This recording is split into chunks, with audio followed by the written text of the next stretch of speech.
తెలుసుకుంటారని ఒక రెండు ముక్కలు దుర్గాబాయి గారి గురించి చెప్పి ఆ తర్వాత నేను ఇక్కడున్న కోర్సెస్ గురించి వాటి గురించి అన్నిటి గురించి కూడా చెప్తాను. ఓకే. దుర్గాబాయి దేశ్ముఖ్ గారు ఫ్రీడమ్ ఫైటర్.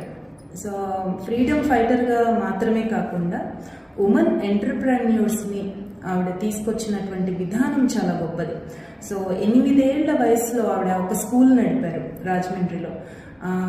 ఎందుకు అంటే లిటరసీని ప్రమోట్ చేయాలి, స్వాతంత్రోద్యమంలో మహిళల పాత్రని పెంచాలి అంటే ఇంటికే పరిమితమైన మహిళల్ని బయటికి తీసుకురావాలి, ఉద్యమంలో పార్టిసిపేట్ చేసేలాగా చేయాలి, ఆ స్ఫూర్తిని వాళ్ళలో కలిగించాలంటే వాళ్ళకి చదువు రాదు, ఇంట్లోనే ఉన్నారు కాబట్టి ఏ విషయాలు తెలియవు, వాళ్ళకి చదువు రాదు కదా, నేర్చుకోలేరు, ఏ పేపర్ చదవలేరు, బయట ఏం జరుగుతుందో తెలియదు.